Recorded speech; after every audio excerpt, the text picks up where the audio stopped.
Shalom jemaat yang diberkati oleh Tuhan. Mari saat ini sebelum kita membaca dan merenungkan firman Tuhan, mari kita berdoa. Bapa kami yang bertahta di dalam kerajaan sorga, Allah yang kami sembah di dalam nama Yesus Kristus. Tiba saatnya bagi kami ya Tuhan untuk membaca dan merenungkan firman-Mu. Kiranya Tuhan menolong kami, kiranya Tuhan menolong untuk kami boleh memahami firman-Mu. Bukalah hati dan pikiran kami ya Tuhan, sehingga kebenaran yang kami dapat, yang kami pahami itu sungguh boleh memenuhi hati pikiran kami, dan hidup kami terus boleh diubahkan untuk semakin menyerupai Kristus. Tolong kami semua, tolong hamba-Mu yang akan menyampaikannya ya Tuhan. Ambillah nama Tuhan saja yang dimuliakan. Di dalam nama Yesus Kristus kami sudah berdoa, kami mengucap syukur. Amin. Saudara yang kasih Tuhan, tema yang akan menjadi perenungan kita pada saat ini yaitu digerakkan oleh kasih karunia Allah. Saudara, saya akan mendasari tema dari kemudian perenungan kita ini dari firman Tuhan yang terambil di dalam Roma pasal 3 ayat 23 dan 24. Mari kita akan melihatnya saudara, Roma pasal 3 ayat 23 dan 24. Demikian firman Tuhan. Karena semua orang telah berbuat dosa dan telah kehilangan kemuliaan Allah, dan oleh kasih karunia telah dibenarkan dengan cuma-cuma karena penebusan dalam Kristus Yesus. Nah, saudara dikasihi oleh Tuhan, pada minggu yang lalu Pendeta Fri Suhandi memaparkan kepada kita betapa luar biasanya Allah yang kita sembah, kita kenal di dalam nama Yesus Kristus. Karena Dia adalah pribadi yang juga menderita. Bicara tentang penderitaan manusia, Yesus juga kemudian pribadi Tuhan yang juga menderita, sehingga Dia sangat mengerti penderitaan yang dialami terlebih oleh kita anak-anaknya. Dan itu saudara adalah sebuah penghiburan yang luar biasa, karena Yesus tidak hanya mengerti, tapi Dia juga kemudian menopang, menguatkan kita untuk kita juga mampu menghadapi setiap penderitaan yang kita alami. Nah, saudara berbicara tentang penderitaan, memang kita melihat sampai saat ini bagaimana dunia itu diliputi dengan penderitaan. Di satu tempat ada begitu banyak orang yang menderita karena kelaparan. Di tempat yang lain kemudian ada lagi orang kemudian yang menderita karena peperangan yang terjadi. Belum lagi ditambah kemudian dunia ini sedang menderita karena pandemi. Dan saudara, ketika kita melihat berbagai penderitaan yang ada, betapa itu sungguh kemudian menyayat hati kita. Karena penderitaan itu membuat kemudian kita harus terpisah. Karena orang-orang yang harus mengalami kematian. Tetapi tentu saja saudara, di dalam Kristus kita percaya bahwa setiap orang percaya yang meninggal di dalam iman kepada Yesus Kristus, dia pasti menerima hidup yang kekal. Yesus berkata, "Akulah jalan dan kebenaran dan hidup.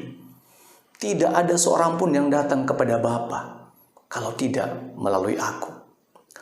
Saudara, pernyataan Yesus ini dan klaim yang dipegang di dalam iman Kristen ternyata sampai saat ini masih menjadi sebuah kontroversi, saudara. Ketika kita melihat betapa eksklusifnya keselamatan melalui Yesus Kristus, hal ini menjadi masalah bagi sebagian orang, bahkan di kalangan orang Kristen. Ada sebuah kemudian pertanyaan yang besar tentang hal ini, saudara. Bagaimana dengan orang bukan Kristen yang hidupnya begitu baik dan begitu saleh? Apakah ketika dia meninggal di luar iman Kristen, orang tersebut tidak cukup layak untuk diselamatkan oleh Kristus? Saudara, pemikiran seperti ini yang membuat ada orang-orang, termasuk orang-orang Kristen khususnya, yang kemudian menolak untuk menjadi pengikut Kristus. Ada orang Kristen yang kemudian berkata, "Saya tidak mau lagi menjadi seorang Kristen." Saudara yang dikasihi oleh Tuhan, di dalam iman Kristen, berbicara tentang keselamatan itu berbicara tentang kasih karunia Allah. Dan berbicara tentang kasih karunia Allah, kita harus mengingat satu hal yang sangat mendasar. bahwa kasih karunia keselamatan dari Allah kepada manusia tidak pernah didasari karena manusia sebagai alasannya. Tidak, saudara. Tetapi kasih karunia keselamatan selalu diberikan hanya karena kemurahan hati Allah. Karena itu tepatlah seperti yang difirmankan oleh Tuhan sendiri.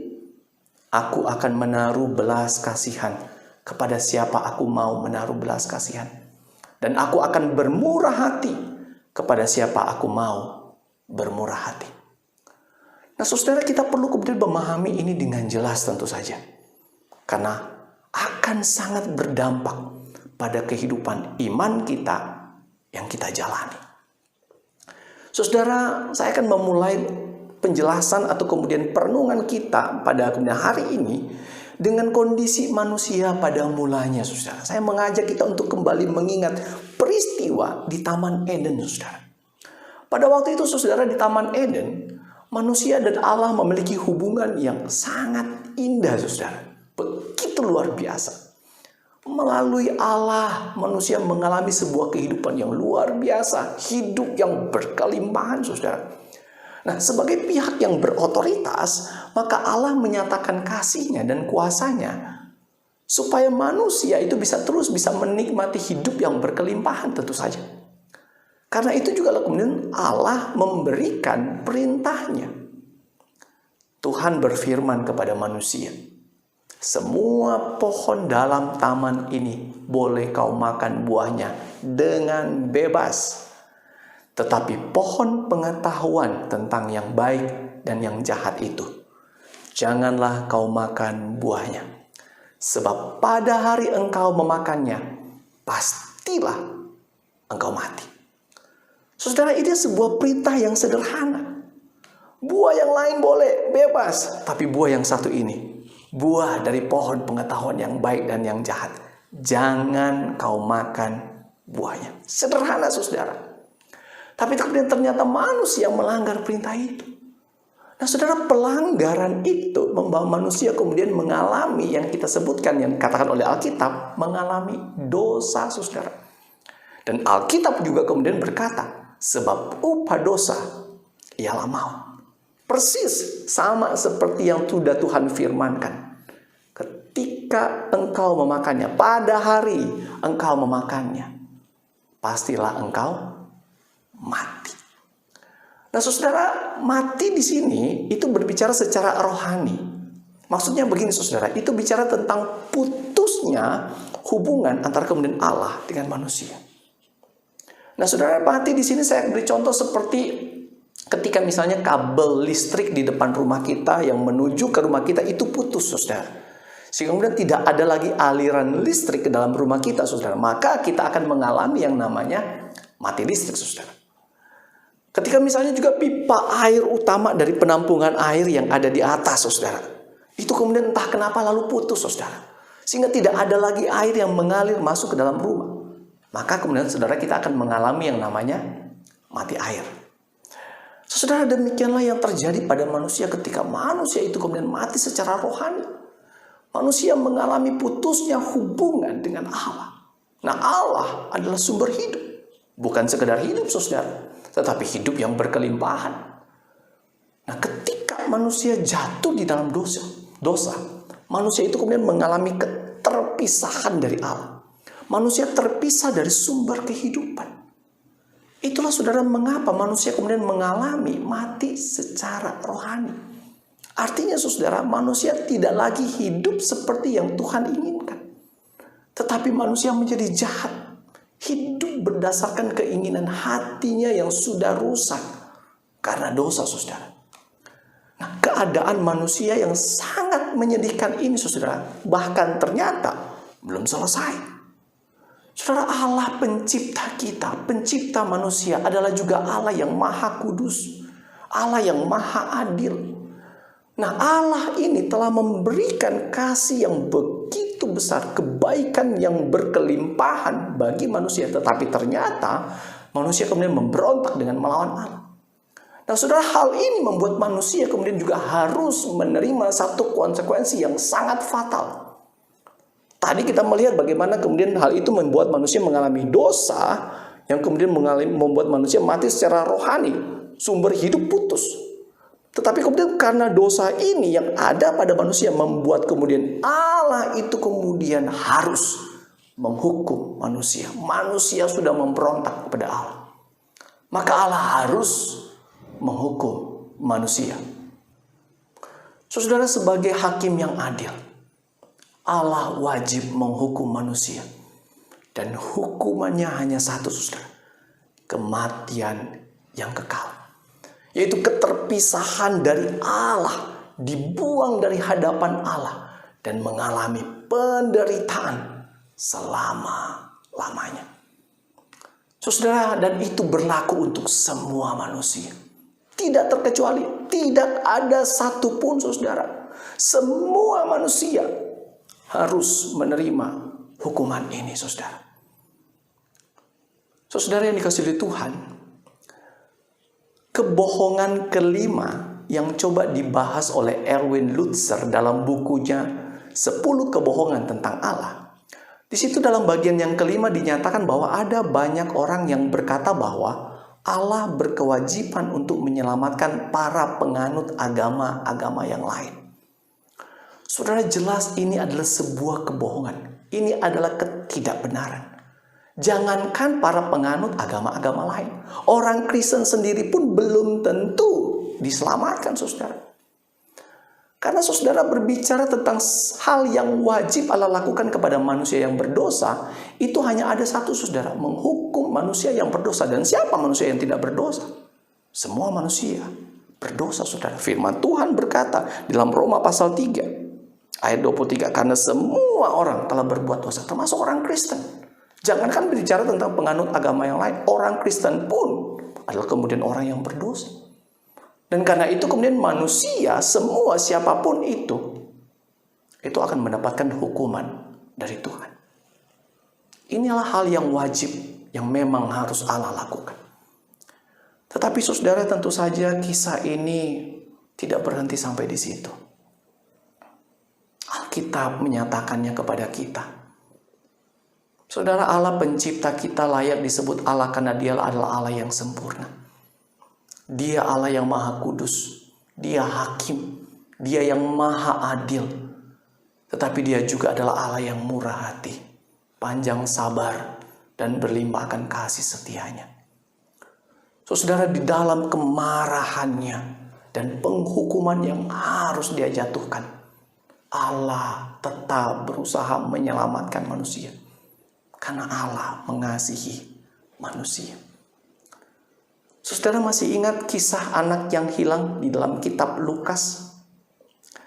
Saudara, di situ dikisahkan bahwa ada seorang anak yang sudah cukup dewasa lalu kemudian datang kepada bapaknya. Lalu tiba-tiba kemudian dia berkata dia meminta semua harta warisan yang menjadi bagiannya.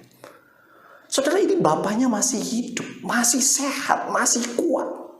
Lalu kemudian anak ini datang sudah minta harta warisan. Saudara, secara tidak langsung anak ini sudah tidak lagi menghargai bapaknya, apalagi mengasihi bapaknya. Saudara, sikap ini adalah sikap yang sudah tidak mengharapkan ayahnya hidup. Secara tidak langsung, saudara, anak ini mengutuk ayahnya supaya mati. Firman Tuhan begitu jelas, saudara, dalam Keluaran pasal 21 ayat 17. Ketika Allah berkata, siapa yang mengutuki ayahnya atau ibunya, ia pasti dihukum mati. Nah, saudara dikasih oleh Tuhan, di sini terlihat bahwa anak ini memang seorang anak yang jahat, sangat jahat, saudara. Dia tidak hanya kemudian berharap ayahnya, bapaknya cepat mati, dan itu juga terlihat bagaimana kemudian ketika harta itu akhirnya dia dapatkan, dia memakai harta itu dengan hidup di dalam dosa, berbuat dosa, saudara. Mabuk-mabukan, pesta pora, hidup dalam dosa seksual, dan lain sebagainya, saudara. Sampai pada akhirnya, saudara, Alkitab mengkisahkan semua hartanya habis dan dia menjadi sangat miskin. Dulu dia punya teman-teman yang begitu banyak, tetapi ketika dia sudah tidak punya lagi harta, semua saudara, semuanya meninggalkan dia. Tidak ada satupun teman-temannya yang mau dengan dia. Dan saudara, di dalam keadaan seperti itu, bahkan kemudian muncullah bencana kelaparan yang membuat anak ini kemudian semakin menderita. Betapa terpuruknya anak itu, saudara. Nah, saudara, ketika dia berada dalam keadaan yang sangat buruk itu, dia berada pada titik yang paling rendah dari hidupnya. Dia teringat akan bapaknya dan betapa beruntungnya akan orang-orang yang tinggal bersama bapaknya. Karena bapaknya memiliki segala kelimpahan untuk hidup. Saudara, anak itu kemudian memberanikan dirinya untuk pulang, saudara.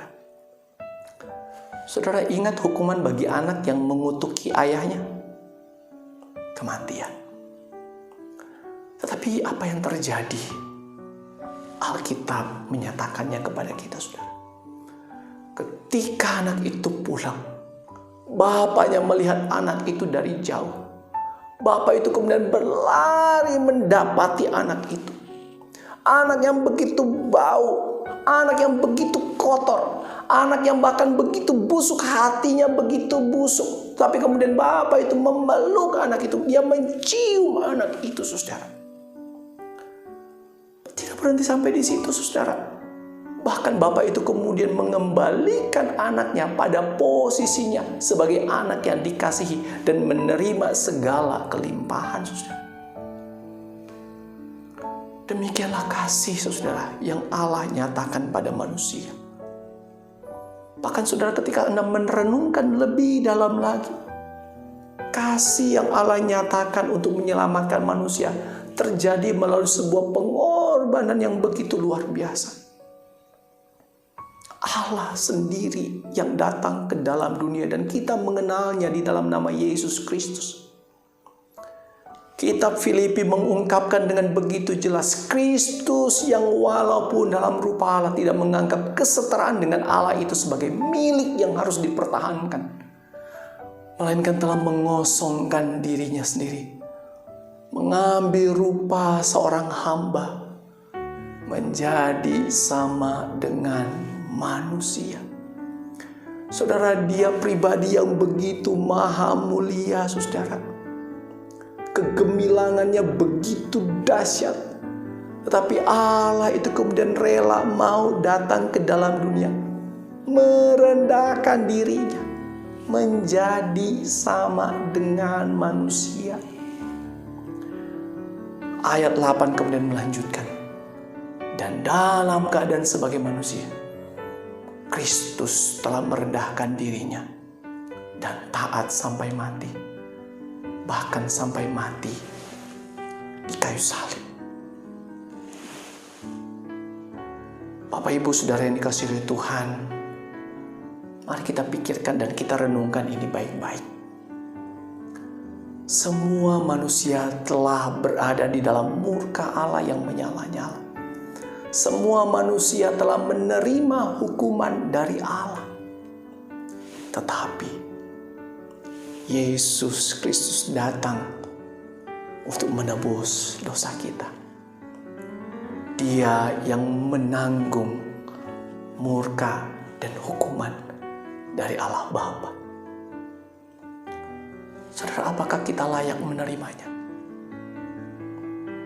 Apakah kita layak menerima pengorbanan dari Yesus?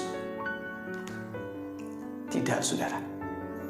Tidak ada satupun manusia yang layak untuk menerima penebusan yang Yesus kerjakan. Tidak ada satupun manusia. Tetapi saudara, kalau saat ini Anda dan saya menerimanya, itulah kasih karunia. Saudara perlu ingat baik-baik, Allah sama sekali tidak berkewajiban menyelamatkan manusia. Tidak. Sekali lagi, saudara, Allah tidak berkewajiban, sama sekali tidak, untuk menyelamatkan manusia. Tetapi di dalam hatinya yang penuh dengan belas kasihan itu, Allah di dalam Yesus Kristus begitu sedihnya melihat manusia yang harus dihukum. Inilah yang membawa Yesus kemudian mau menyerahkan dirinya, rela menderita menanggung hukuman murka Allah. Saudara, karena itu juga kemudian menjadi alasan mengapa Yesus kemudian berkali-kali kemudian harus berseru, "Mari datang kepadaku, percayalah kepadaku, tinggallah di dalamku." Oh saudara, sungguh kalau Anda dan saya boleh mendapatkan penebusan itu, pengampunan dan keselamatan, itu semata-mata kemurahan hati Allah. Dan itulah kasih karunia. Dia berikan secara cuma-cuma. Saudara, menjadi perenungan bagi kita saat ini. Kita para penerima kasih karunia yang besar ini. Saudara, mari kita terus menjalani hidup yang digerakkan oleh kasih karunia. Saudara, mari coba perhatikan. Kasih karunia yang diberikan secara cuma-cuma kepada kita tidak pernah berhenti hanya untuk kita, saudara. Tetapi kasih karunia itu harus membawa kita hidup seperti yang Tuhan inginkan, yaitu hidup membawa kemuliaan bagi nama Tuhan. Saudara, kita tahu bahwa kemudian ada orang-orang yang tidak mau percaya kepada Yesus. Tapi pernahkah kita berpikir mungkin mereka adalah orang-orang yang belum mengenal Yesus secara pribadi? Atau mungkin bahkan mereka adalah orang-orang yang belum pernah mendengar Injil. Nah saudara, ini adalah tugas kita. Kita harus memiliki hidup yang digerakkan oleh kasih karunia. Hidup yang menjadi berkat bagi orang lain. Biar mereka bisa melihat Yesus dari hidup kita. Hidup yang harusnya menjadi saksi bagi orang-orang di sekitar kita, saudara. Hidup yang mau menceritakan Yesus kepada banyak orang. Mungkin dimulai dari keluargamu. Sudahkah keluargamu mendengar tentang Yesus? Sudahkah mereka mengenal Yesus?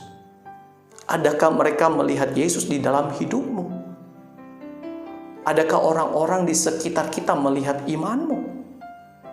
Tetangga, karyawan, rekan, sahabat. Adakah mereka melihat Yesus di dalam hidupmu? Saudara, ketika hari ini masih begitu banyak orang yang menolak Yesus. Yang pertama, saudara, yang saya pikirkan itu karena dosa. Manusia lebih suka mengikuti keinginan hatinya yang masih dikuasai oleh dosa. Tetapi saudara, yang kedua yang saya juga pikirkan di sisi yang lain. Begitu banyak orang belum mengenal, belum mendengar tentang Yesus. Karena begitu banyak orang Kristen yang hidupnya tidak digerakkan oleh kasih karunia Allah. Saudara, pergumulan hidup akan terus ada dalam hidup ini. Tetapi tahukah Anda, disitulah momen, disitulah kesempatan iman kita dinyatakan. Menjalani hidup yang digerakkan oleh kasih karunia Allah. Saudara, saat ini dalam kondisi pandemi, ada begitu banyak orang kemudian yang memberikan dirinya menjadi sukarelawan yang kemudian mendonorkan darahnya, saudara. Sangat mungkin mereka tidak tahu siapa yang akan menerima darahnya. Sangat mungkin darahnya itu didonorkan kepada orang yang mungkin tidak seiman dengan mereka. Dan mungkin memang tujuannya dia memberikan darahnya untuk siapapun yang membutuhkan. Saudara, demikianlah kasih karunia keselamatan di dalam Yesus Kristus. Yesus tidak mati hanya untuk orang Kristen, tapi Yesus mati untuk semua orang. Yesus mengasihiku. Yesus juga mengasihi semua orang. Tetapi semua orang harus datang kepada Yesus dan menerima Dia sebagai Tuhan dan Juru Selamat. Lalu siapa yang harus memberitakan Injil ini? Saudara dan saya. Kita para penerima kasih karunia. Kita yang hidupnya digerakkan oleh kasih karunia Allah. Amin. Mari kita berdoa. Bapa di dalam surga, tolong kami Tuhan, supaya sungguh hidup kami boleh digerakkan oleh kasih karunia Allah. Kasih karunia keselamatan di dalam Yesus Kristus itu. Itulah yang biarlah selalu menjadi pendorong bagi kami Tuhan. Hari-hari yang kami jalani seperti Yesus, seperti yang Yesus inginkan. Sehingga hidup kami menjadi sebuah kesaksian. Yesus yang hadir dalam hidup kami. Yesus yang sudah menyelamatkan kami. Yesus yang sudah menyertai dan terus boleh menyatakan akan damai sejahteranya bagi kami. Biarlah Tuhan orang-orang bisa melihat hal itu dari kehidupan kami. Keluarga kami, karyawan kami, tetangga kami, sahabat kami, mereka yang belum percaya, mereka bisa melihat itu dari kehidupan kami. Dari perbuatan kami, perkataan kami. Bahkan di dalam anugerah-Mu Tuhan, kami dapat kesempatan untuk boleh menceritakan betapa indahnya Yesus itu. Betapa luar biasanya Yesus itu. Betapa kasih-Nya begitu ajaib bagi semua manusia. Oh Tuhan, tolong kami untuk sungguh-sungguh menjalani sebuah hidup yang digerakkan oleh kasih karunia. Kami sudah menerimanya. Biarlah kami pun memiliki hati seperti Yesus. Hati yang penuh belas kasihan. Yang merindukan juga begitu banyak orang boleh mengalami dan menerima kasih karunia Allah. Tuhan, terima kasih untuk firman-Mu yang menguatkan dan meneguhkan iman kami. Tapi ini juga mendorong kami untuk boleh menyatakan, memberitakan, menjadi saksi Kristus di tengah-tengah dunia ini. Sehingga ya Tuhan, semakin banyak orang boleh memuliakan Engkau. Ini doa kami Tuhan, syukur dan permohonan. Kami bawa semuanya ini di dalam nama Yesus Kristus. Amin.